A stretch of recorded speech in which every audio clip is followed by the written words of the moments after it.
혹시 이런 생각해 보신 적 있으세요? 누군가의 마음을 완벽하게 꿰뚫어 봐서 그 사람을 내가 원하는 대로 움직일 수 있는 열쇠가 있다면 어떨까? 오늘은 바로 그 열쇠에 대한 이야기를 좀 해보려고 합니다. 저희가 오늘 깊이 파고 들어볼 자료는 로버트 그린의 책 권력의 48가지 법칙에서도 가장 논쟁적인 부분이죠. 바로 제33법칙, 각자의 약점을 찾아내라를 다룬 분석 자료입니다. 이게 그냥 힘으로 누르는 게 아니라 아주 정교한 심리 게임을 통해 어떻게 권력을 쥐게 되는지 그 원리를 한번 제대로 파헤쳐보겠습니다. 네. 이 법칙의 출발점은 아주 간단하면서도 어떻게 보면 좀 무서운 진실에서 시작해요. 어떤 진실이죠? 모든 인간에게는요, 아무리 단단해 보여도 요새벽의 틈 같은 약점이 반드시 존재한다는 겁니다. 요새 벽의 틈이요. 네. 자료에서 아주 인상적인 비유를 쓰는데, 일단 그 약점을 찾아내면 그게 바로 나사모시인다고 해요. 나사못이요? 듣기만 해도 뭔가 꽉 조이는 느낌인데요. 맞습니다. 바로 그 이미지예요. 근데 중요한 건 망치로 벽을 막 부수는 그런 무식한 방식이 아니라는 거죠. 아, 나사못은 아주 작은 힘으로 서서히 돌려도 엄청난 압력을 가할 수 있잖아요. 네네, 그쵸. 바로 그렇게 상대방의 의지를 내가 원하는 방향으로 아주 미세하고 정교하게 조종하는 장치를 손에 넣게 된다는 뜻입니다. 이건 뭐 노골적인 힘겨루기가 아니라 보이지 않는 심리 게임인 거죠. 그렇군요. 망치가 아니라 나사못이라 그 비유가 확 와닿네요. 그럼 그 나사못, 그러니까 약점이라는 게 정확히 뭘까요? 무슨 대단한 비밀 같은 것만 생각하게 되는데 아닐 수도 있겠어요? 아, 맞아요. 보통 그렇게 생각하시는데 오히려 아주 평범한 감정일 때가 많습니다. 자료에서는 크게 한 세 가지로 나누거든요. 세 가지요? 네. 첫 번째는 누구나 가진 불안감. 그리고 두 번째는 탐욕이나 허영심, 아니면 뭐 증오 같은 거요. 통제 불가능한 감정이나 욕구. 통제 불가능한 감정이요? 그렇죠. 이런 감정에 사로잡힌 사람은 자기가 자기를 제어하지 못하니까 오히려 다른 사람이 그 감정을 이용해서 대신 제어할 수 있다. 이런 논리가 성립되는 거죠. 와, 마지막 세 번째는 뭔가요? 마지막은 좀 의외인데 아주 사소해 보이는 비밀스러운 즐거움입니다. 남들은 모르고 나 혼자만 은밀하게 즐기는 거요. 아, 사람들은 보통 이런 약점들을 감추려고 단단한 심리적 갑옷 같은 걸 입고 살아가잖아요. 그렇죠. 바로 이 세 가지가 그 단단한 갑옷의 거의 유일한 틈새가 된다는 겁니다. 심리적 갑옷의 틈새라. 정말 와닿는 비유네요. 아, 그래서 자료에 그 얘기가 나오는군요. 스페인의 사상가 발타사르 그라시안이 모든 인간은 자기만의 우상을 숭배한다고 했다는 말이요. 네, 맞습니다. 그게 명성이든 본이든 쾌락이든 간에 결국 상대방의 그 우상이 뭔지 알아내는 게 핵심이군요. 정확합니다. 그 우상이 바로 상대의 의지를 움직이는 열쇠를 쥐는 것과 똑같다는 거죠. 좋습니다. 근데 문제는 다들 그 틈을 감추려고 필사적일 텐데 이걸 대체 어떻게 찾아내라는 걸까요? 무슨 탐정이라도 돼야 하나요? 거의 그렇습니다.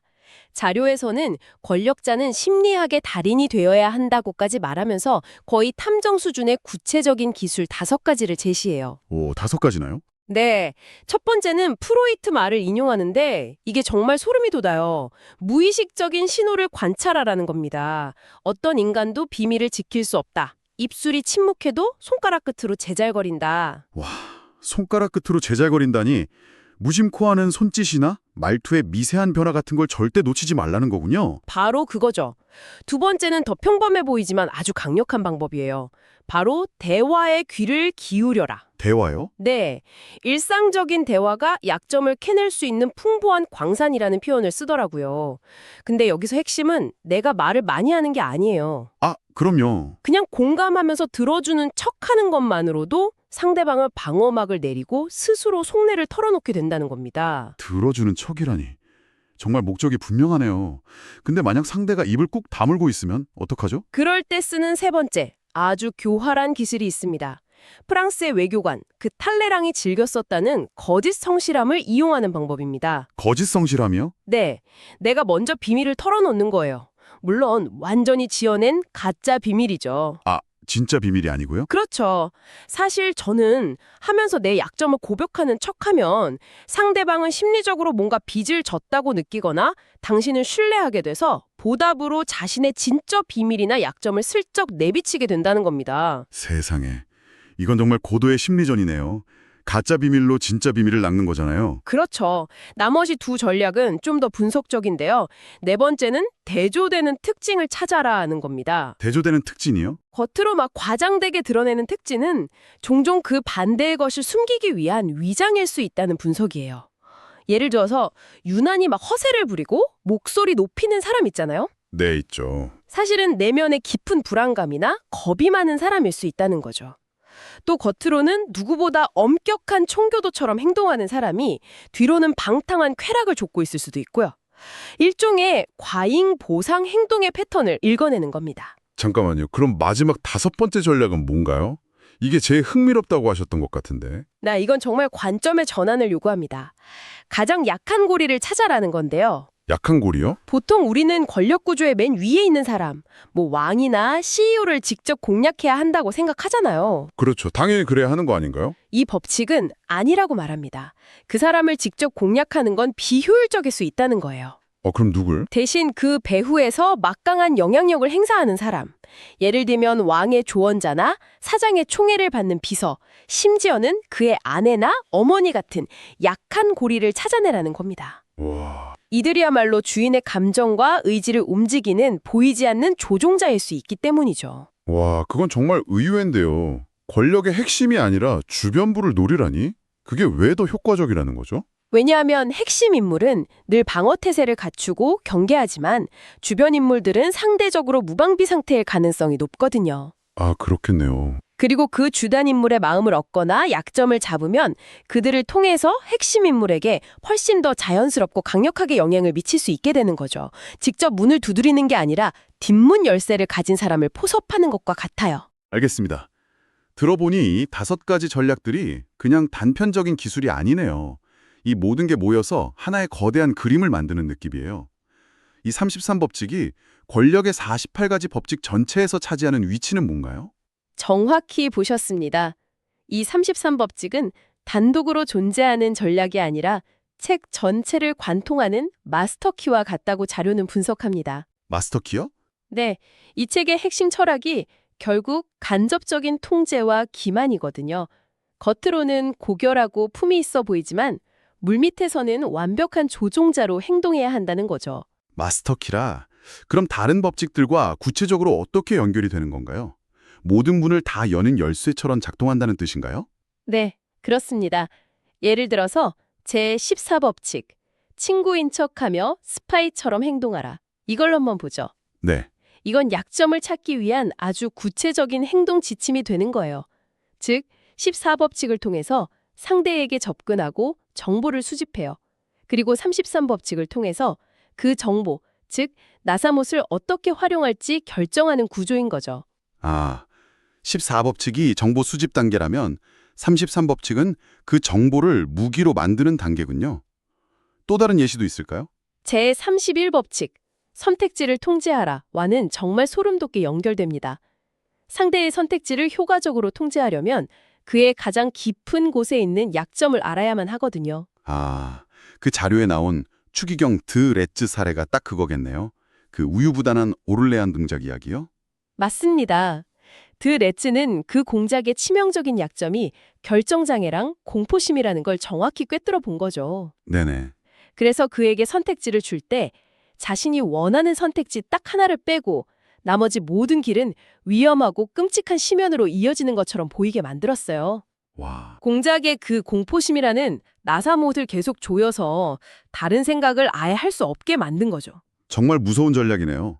선택지를 주는 척하면서 사실은 외통수로 몰아넣는 거잖아요. 상대의 가장 큰 두려움을 아는 게 그렇게 강력한 무기가 될 수 있다는 게 실감납니다. 그리고 이게 또 제13법칙, 자비가 아닌 이기심에 호소하라와도 바로 연결이 돼요. 아, 이기심이요? 네, 타인의 도움을 원할 때 그 사람의 자비나 감사함에 기대지 말고 철저히 그의 자기 이익에 호소하라고 가르치거든요. 여기서 33법칙이 나침반 역할을 하는 겁니다. 나침반 역할이라니요? 상대가 숭배하는 그 우상이 돈인지 명예인지 아니면 다른 무언가인지 정확히 알아야 그의 이기심을 제대로 자극할 수 있으니까요. 그렇군요. 결국 상대가 뭘 가장 원하는지 알아야 거래를 할 수 있다는 거네요. 마지막으로 하나만 더 짚어보죠. 아까부터 계속 강압적인 방식이 아니라는 점이 강조되는데 이 부분과 연결되는 법칙도 있을 것 같습니다. 물론입니다. 그게 바로 제43법칙, 마음과 정신을 움직여라입니다. 강압은 언제나 저항을 낳잖아요. 그렇죠. 그래서 이 법칙은 상대방의 마음을 사로잡아서 자발적으로 당신을 따르게 만들라고 조언합니다. 여기서 제33법칙으로 찾아낸 약점이 결정적인 역할을 하죠. 그 약점이 바로 상대의 마음과 정신에 이르는 비밀 통로, 즉 열쇠구멍이 되기 때문입니다. 아, 강제로 문을 부수는 대신 그 열쇠 구멍에 맞는 열쇠를 찾아서 조용히 열고 들어가는 거군요. 정확합니다. 그렇게 그의 마음속으로 들어가서 그가 당신의 충성스러운 도구가 되는 것을 스스로 원하게끔 유혹하는 거죠. 강요가 아니라 유혹. 이 지점에서 33법칙은 권력 게임의 가장 정교한 기술이 됩니다. 정리하자면 제33법칙은 이 권력 게임의 심리적 엔진이네요. 상대의 숨겨진 동기, 그 나사못을 손에 쥐는 순간 그의 다음 행동을 예측하고 통제하게 되면서 거의 전지전능함의 아우라를 얻게 된다는 자료의 설명이 이제야 이해가 됩니다. 마지막 비유가 정말 인상적이었어요. 이건 성벽을 무너뜨리는 야만적인 포격이 아니라 정확한 지점을 찾아서 최소한의 힘으로 성문을 여는 정교한 외과 수술과 같다는 것. 맞습니다. 그래서 더 무서운 거죠. 당하는 사람은 자기가 조종당하고 있다는 사실조차 모를 수 있으니까요. 네, 오늘 정말 흥미로우면서도 한편으로는 좀 섬뜩한 이야기를 나눴네요. 그렇죠. 이 자료는 타인에 대한 권력을 얻기 위한 전략을 아주 냉정하게 제시하고 있습니다. 그런데 당신이 이 내용을 들으면서 한 번쯤 생각해 볼 만한 질문을 마지막으로 던져보고 싶어요. 어떤 질문이죠? 우리가 지금까지 이 법칙을 타인에게 적용하는 방법만 이야기했잖아요. 이걸 한번 반대로 적용해 보는 건 어떨까요? 반대로요? 네, 즉 당신 자신의 나사못은 무엇인지 생각해 보는 겁니다. 당신을 움직이는 불안감, 당신이 통제하지 못하는 감정, 당신만의 비밀스러운 즐거움은 무엇인가요?